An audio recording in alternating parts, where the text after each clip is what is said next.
ఉన్న బంగారాన్ని విడిపించి ఆ రోజు ఆన్లైన్ రేటుకే మేము కొంటాం. Sharma gold company. హాయ్, నా పేరు doctor hypno Padma Kamalakar, counselling psychotherapist, hypnotherapist, family and marriage councillor.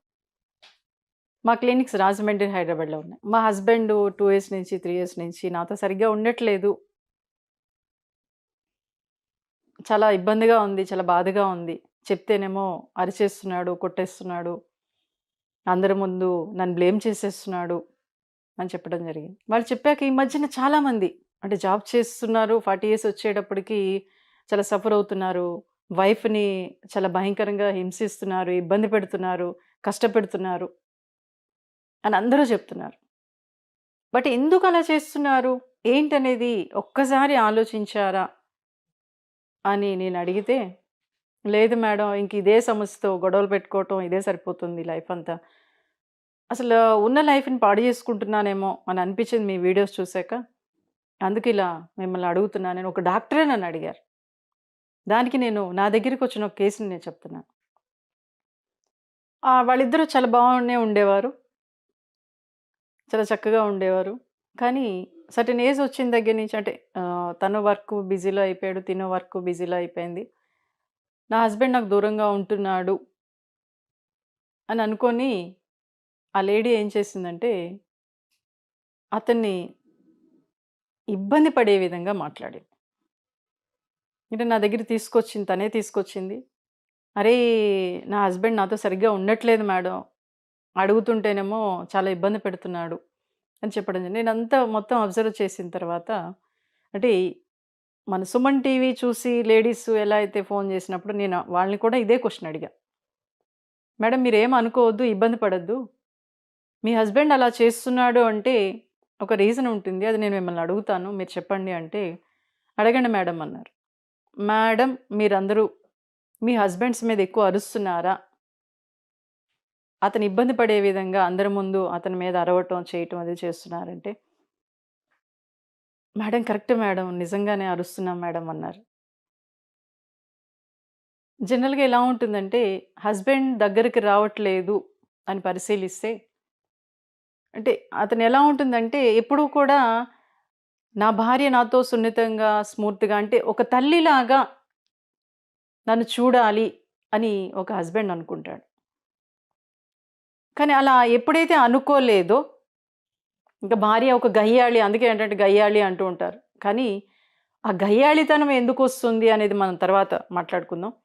ఎప్పుడైతే అలా గయ్యాళితనంగా హస్బెండ్ మీద అరవటం కరవటం చేశామో, అలాగే శారీరకంగా తన దగ్గరికి రావట్లేదు అనుకున్నప్పుడు శారీరకంగా సెక్స్ పరంగా మగవాడు సున్నితం కాబట్టి ఆ విషయం గురించి నువ్వు నా దగ్గరికి రావట్లేదు, నా పక్కన పడుకోవట్లేదు, నీకు ఇష్టం లేదా, లేకపోతే నీకు అసలు ఇంట్రెస్ట్ లేదా, నీకు ఆ కోరిక కలగట్లేదా అనే వేలో చాలా స్ట్రాంగ్గా చాలా గట్టిగా మాట్లాడేటప్పటికి ఒక భర్త భార్య దగ్గరికి వెళ్ళడానికి ఇష్టపడ్డు, భయపడిపోతాడు.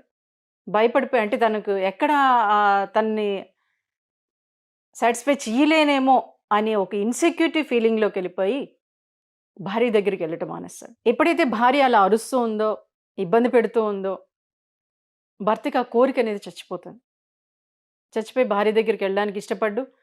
అదే కొంతమంది లేడీస్ అన్నారు, మేడం బయట వాళ్ళతో చాలా చక్కగా వెళ్తున్నాడు, చేస్తున్నాడు, నా దగ్గరికి వచ్చేటప్పటికి ఇలా చేయట్లేదంటే ఒకటే రీజన్, భార్య అరవటం, లేదంటే షుగర్ హై లెవెల్లో ఉండటం వల్ల కూడా హస్బెండ్కి ఇంట్రెస్ట్ చచ్చిపోతుంది. దానికి ఇక్కడ ఒక భార్యగా మీరు మీ హస్బెండ్తో చాలా చక్కగా చాలా ఫ్రీగా ఉండాలి అని అనుకుంటే మటుకు ఫస్ట్ అరవటం మానేయండి. ఏ సమస్య వచ్చినా తను ఇబ్బంది పెడుతున్నా ఎలా ఉంటుందంటే, నాకు ఆవిడ చెప్పింది అంటే, మేడం వేరే రూమ్లో వెళ్ళి పడుకుంటున్నాడు, గొళ్ళెం పెట్టేసుకుంటున్నాడు, నేను పిలిచినా రావట్లేదు అంటే, ఎస్ కరెక్టే. ఎందుకంటే భార్య ఎక్కడొచ్చి పక్కన పడుకుంటుందో, తనతో నేను ఫ్రీగా లేకపోతే మళ్ళీ నేను ఎందుకు పనికిరాను అని చెప్పి బ్లేమ్ చేస్తుందనే ఉద్దేశంతో అలా చేయడానికి అవకాశం ఉంది. సో అలా చెయ్యకూడదు. నా భర్త నాతో బాగుండాలి, ఫ్రీగా ఉండాలి అని అనుకుంటే మీ భర్తతో మీరు ఎంత ఫ్రీగా, ఎంత కూల్గా, తను ఎక్కడికి వెళ్ళినా, ఏం చేసి ఇంటికి వచ్చినా, లేకపోతే మీరిద్దరూ బయటికి వెళ్తున్నా చాలా ప్రేమపూర్వకంగా ఫస్ట్ మాట్లాడడానికి ట్రై చేయండి. ఒక పిల్లవాడితో ఒక తల్లిగా మీరు ఎలా అయితే మాట్లాడుతున్నారో అలాగ మీ భర్తతో ఒక పిల్లవాడే అనుకోండి. ఎందుకంటే భర్త అలాగే అనుకుంటాడు, నా తల్లిలాగా నన్ను లాలనగా చూడాలి, చాలా ఆప్యాయంగా చూడాలి అని కోరుకుంటాడు. సో ఒకటి ఆ వేలో మీరు ఒక పిల్లవాడిగా ట్రీట్ చేస్తూ ఉంటే కొంతకాలానికి అతనిలో ఒక రకమైన ఫీలింగ్స్, అంటే ఒక భర్తగా అరే నా భార్య నాతో ఇంత చక్కగా ఉంటుంది, ఇంత ఫ్రీగా, ఇంత ప్రేమగా, ఇంత ఆప్యాయంగా ఉంటుంది అనే ఆలోచనతో మీతో ఫ్రీగా ఉండడానికి ట్రై చేస్తాడు. ట్రై చేయడమే కాదు, ఫ్రీగానే ఉంటాడు. అక్కడ మీరు చేయవలసింది ఏంటంటే మార్నింగ్ లేచిన దగ్గర నుంచి మీ పనులు మీరు చేసుకోండి, మిమ్మల్ని మీరు ప్రొటెక్ట్ చేసుకోండి. మిమ్మల్ని మీరు ప్రొటెక్ట్ చేసుకుంటూనే తను మీతో మాట్లాడలేదు, ఇంతకాలం దూరంగా ఉంటున్నాడు కాబట్టి చాలా ఆప్యాయంగా, చాలా చక్కగా తను బయటికి వెళ్తున్నప్పుడు చేయి పట్టుకొని జాగ్రత్తగా వెళ్ళిరండి, లేదంటే ఇవి తీసుకురండి నాకు అని చెప్పండి. ఓకే, ఈవినింగ్ వచ్చాడు, ఈవినింగ్ వచ్చినప్పుడు కాఫీ తాగుతారా, మంచినీళ్ళని, అంటే ఇక్కడ మీరు కూడా హ్యాపీగా ఉండాలి అని అనుకుంటున్నారు కాబట్టి నేను చెప్తున్నాను. ఓకే, ఇంటికి రాగానే చాలా చక్కగా వాటర్ ఇచ్చి ఒక కప్పు కాఫీ, తనకి ఇచ్చిన కాఫీయో టీ ఏదో ఒకటి ఉంటుంది కదా, అలా ఏదో ఒకటి ఇవ్వండి. తనకి కావాల్సిన బట్టలు కానివ్వండి, లేకపోతే టవల్స్ కానివ్వండి, అన్నీ కూడా అసలు నీట్గా పెట్టడం. అలాగే ఇక్కడ ఏంటంటే ఇక్కడ అరే మళ్ళీ నేను మర్చిపోతానని అనుకోవద్దు, ఎందుకంటే కొంతకాలం మాత్రమే. అలాగే తనకి ఇష్టమైన ఎన్నో ఉండొచ్చు, లేదా ఒక సినిమాలు కానీ, క్రికెట్ కానీ, అరే ఏమండి ఈరోజు క్రికెట్ వచ్చిందండి చూద్దారండి అని చెప్పి, అంటే తనకి ఇష్టమైనవన్నీ మీరు చెయ్యడానికి కొంతకాలం ప్రయత్నం చేయండి. ఎందుకంటే మీరు హ్యాపీగా ఉండాలనుకుంటున్నారు కాబట్టి. అలా క్రికెట్ వస్తుంది, లేకపోతే తనకి ఇష్టమైన సినిమా ఉండొచ్చు, లేకపోతే తనకి ఇష్టమైన పాటలు ఉండొచ్చు. ఏమండి ఈ పాట బాగుంది కదా, చక్కగా రండి విందాం అని చెప్పేసి. అలాగే అవసరమైతే మీరిద్దరూ కలిసి వాకింగ్కి వెళ్ళండి, కలిసి యోగా చేయండి. అతనికి ఇష్టము ఉన్నవి ఏదైతే ఉన్నాయో అవి మెల్లమెల్లగా బయటికి తీయండి. అలాగే మీరు చేయాల్సిన ఇంకో పని ఉందండి. తనకి ఇష్టమైన చిన్నప్పుడు ఎన్నో మర్చిపోయి ఉండొచ్చు, వాళ్ళ మదర్ని కానీ, వాళ్ళ సిస్టర్ని కానీ, వాళ్ళ బ్రదర్ని కానీ, లేదా వాళ్ళ ఫాదర్ని కానీ. ఏమంటే మీ అబ్బాయికి ఏమి ఇష్టం, లేకపోతే మీ తమ్ముడికి ఏమి ఇష్టం, లేకపోతే మీ అన్నయ్యకి ఏమి ఇష్టం, వాళ్ళని అడగండి. అరే వాళ్ళతో సమస్యలు ఉన్నా లేకపోయినా ఇక్కడ మీ హ్యాపీ అనేది మీకు అవసరం. సో కాబట్టి వాళ్ళని వాళ్ళు కూడా మీ వాళ్ళేనండి. చక్కగా వదిన మీ తమ్ముడు ఎలా ఉంటాడు, ఏంటి, తనకి ఏమి ఇష్టమో తెలుసుకొని ఆ విషయాలు కూడా గుర్తు చేయండి. అలాగే పాత ఫోటోలు ఉంటాయి మీ మ్యారేజ్ అయిన కొత్తలో, లేకపోతే మీరు ఎక్కడికైనా వెళ్ళినప్పుడు చాలా చక్కగా మిమ్మల్ని ప్రొటెక్ట్ చేసి ఉండవచ్చు, లేకపోతే చక్కటి విషయాలు మీ ఇద్దరి మధ్యన ఉండవచ్చు. వాటన్నిటిని అప్పుడప్పుడు కదపండి, ఆ ఫొటోస్ చూపించండి. ఇందులో మీరు చాలా బాగున్నారండి, చాలా చక్కగా నాతో ఆ రోజు ఎంజాయ్ చేశారు, చాలా బాగా మాట్లాడారు మీరు, మీ ఫ్రెండ్స్ అందరి ముందు కూడా నన్ను మెచ్చుకున్నారండి. ఇలాంటి విషయాలు మీరు బయటికి తీసి అప్పుడప్పుడు మాట్లాడుతూ ఉంటే ఆటోమేటిక్గా తనలో ఒక రకమైన హ్యాపీనెస్ వచ్చి మీతో సరిగ్గా ఉండడానికి ప్రయత్నం చేస్తాడు, మీతో సరిగ్గా ఉంటాడు. అలా వచ్చే వరకు మీరు ఇవన్నీ చేయగలిగితే మటుకు కాస్త ఓపిక అవసరం ఇక్కడ. ఎందుకంటే లేడీ భూదేవ్ అంత సహనం ఉంటుందంటారు కదా. సో కాబట్టి ఏంటంటే ఆ సహనాన్ని ఇక్కడ మీరు చూపించగలిగితే మటుకు ఒక 1 year 2 years తర్వాత ఒక అద్భుతమైన ప్రపంచాన్ని మీకు మీరుగా సృష్టించుకోగలుగుతారు. ఎందుకంటే మీరిద్దరూ హ్యాపీగా ఉంటే మటుకు పిల్లలు హ్యాపీగా ఉంటారు. తను ఒక రూమ్లో మీరొక రూమ్లో పడుకుంటే మటుకు పిల్లల్లో ఇన్సెక్యూరిటీ పెరిగిపోతుంది. ఎందుకంటే సినిమాలు చూసి, టీవీల్లో చూసి, అంటే వైఫ్ అండ్ హస్బెండ్ అంటే భార్యాభర్తలు అంటే అమ్మా నాన్నలు అంటే ఒక రూమ్లో పడుకుంటారు అనే ఫీలింగ్ పిల్లలకు ఉంటుందండి. వాళ్ళకి అన్నీ తెలుసు.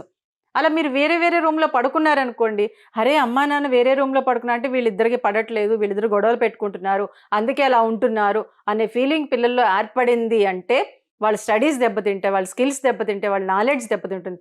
బట్ మీరు సఫర్ అవటమే కాక మీ పిల్లలు కూడా సఫర్ అవుతారు. సో కాబట్టి ఏంటంటే మీ హస్బెండ్తో, ఎందుకంటే లేడీ ఏదైనా చేయగలుగుతుందండి. ఎందుకంటే ఒక అద్భుతమైన ప్రపంచాన్ని సృష్టించే అవకాశం ఒక లేడీకే ఉంటుంది. సో కాబట్టి ఆ అవకాశాన్ని మీరు కల్పించుకొని ఈ విషయాల్లో మీ హస్బెండ్తో సపోర్ట్ చేయగలిగితే మటుకు తను ఓకే సఫర్ అవుతున్నాడు, తను ఇబ్బంది పడుతున్నాడు అనుకున్న క్రమంలో ఆ టైంలో మాట్లాడకండి. తను కాస్త ఫ్రీగా ఉన్నప్పుడు తనకి ఇష్టమైన వంటలు చేయండి. లేదా కొన్ని విషయాలు తనకి ఆర్ట్ ఇష్టం అనుకోండి, ఎప్పుడైనా ఆర్ట్ ఎగ్జిబిషన్స్ పెట్టినప్పుడు తీసుకెళ్ళటం. అలాగే ఏ స్పోర్ట్స్ ఇష్టమైనా అక్కడికి మీరు రండి వెళ్దాం, పిల్లల్ని తీసుకొని వెళ్దాం, వాళ్ళు కూడా ఇష్టపడుతున్నారు. ఇలా కొన్ని విషయాల్లో మీరు సపోర్ట్ చేయగలిగితే మటుకు మీ హస్బెండ్ మీతో అద్భుతంగా ఉండగలుగుతాడు. అలాగే మీరు కూడా హ్యాపీగా ఉండగలుగుతారు. ఎందుకంటే భార్యాభర్తలు ఎంత హ్యాపీగా, ఎంత ఆనందంగా ఉంటే అంత ఆరోగ్యంగా ఉండగలుగుతారు. ఎందుకంటే ఇప్పుడు చూస్తున్నాం మనం, ప్రతి ఇంట్లో కూడా ఒక ఇంత డబ్బా ఉంటుందండి. మార్నింగ్ వేసుకునే ట్యాబ్లెట్, ఈవినింగ్ వేసుకునే ట్యాబ్లెట్, ఆఫ్టర్నూన్ వేసుకునే ట్యాబ్లెట్. అన్నీ అవసరమా? అటు పిల్లలకి, పేరెంట్స్కి, పెద్దవాళ్ళకి అందరికీ మెడిసిన్తో లైఫ్ అయిపోతుంది. తిండి తగ్గిపోయి మెడిసిన్ ఏదో ఒక జీవితంగా మారిపోయింది. సో కాబట్టి అవన్నీ ఉండకూడదని మీరు కోరుకుంటున్నారు కాబట్టి, మీరు నన్ను అడిగారు కాబట్టి నేను ఈరోజు చెప్తున్నాను. కాబట్టి ఇలా ఉండకుండా మీరు కూడా ఉండాలనుకుంటున్నారు కాబట్టి చాలా చక్కగా, చాలా హ్యాపీగా మీ హస్బెండ్తో ఫ్రీగా డిస్కస్ చేయండి. తనతో ఫ్రీగా మాట్లాడండి. తనకి ఏదైనా సమస్య ఉంటే ఏం పర్వాలేదండి, మీరు అప్పుడు చాలా అద్భుతంగా ఉండేవారు, చాలా హ్యాపీగా నాతో డిస్కస్ చేసేవారు, ఏ విషయమైనా నాతో షేర్ చేసుకునేవారు, ఇంత అద్భుతమైన వ్యక్తి మీరు, ఇంత గొప్ప వ్యక్తి మీరు, చూడండి అప్పుడు స్పోర్ట్స్లో ఇన్ని ప్రైజెస్ వచ్చినాయట, మీకు స్టడీస్లో ఇన్ని ప్రైజెస్ వచ్చినాయట. ఇలా కాస్త ఎప్పుడైతే మెచ్చుకోలుగా మాట్లాడుతూ ఉన్నారో అది ఒక్కసారే రాదు. అందుకే అంటున్నాను 1 ఇయరా, 2 ఇయర్సా, లేదా 6 మంత్సా, ఒక్కోసారి మీరు అక్కడ ప్రవర్తించే విధానం బట్టి 3 మంత్స్లోనే మీ హస్బెండ్ మారిపోవచ్చు. 3 మంత్స్ లేదా 2 మంత్స్లోనే మీ హస్బెండ్ మీతో అద్భుతంగా ఉండొచ్చు. ఆ అవకాశాన్ని మీరు రప్పించుకోవాలనుకుంటే మటుకు చక్కగా మాట్లాడండి. చక్కగా పక్కన వచ్చి కూర్చొని చేతి మీద చెయ్యి వేసి చాలా ప్రేమగా ఆ టైంలో తన మైండు, బాడీ ఎలా ఉందో అబ్జర్వ్ చేయండి. అబ్జర్వ్ చేసి మాట్లాడండి. లేదప్పుడు బాలేదు, తన మూడ్ బాలేదు అనుకున్నప్పుడు ఆ టైంలో సైలెంట్ అయిపోండి. తర్వాత హ్యాపీగా ఉన్నప్పుడు లేకపోతే పిల్లలతో కూర్చొని మాట్లాడుతున్నాడు, అరే మీ డాడీ ఈ విషయంలో చాలా చక్కగా ఉండేవాడురా, అసలు ఎవరికైనా కానీ అద్భుతమైన సలహాలు ఇస్తాడురా, ఇలా మాట్లాడుతూ ఉండండి. ఇలా ఎప్పుడైతే మీరు చేశారో మీ లైఫ్ మీ చేతుల్లోనే ఉంటుంది. మీరు అద్భుతమైన వైఫ్ అండ్ హస్బెండ్గా ఉండగలుగుతారు.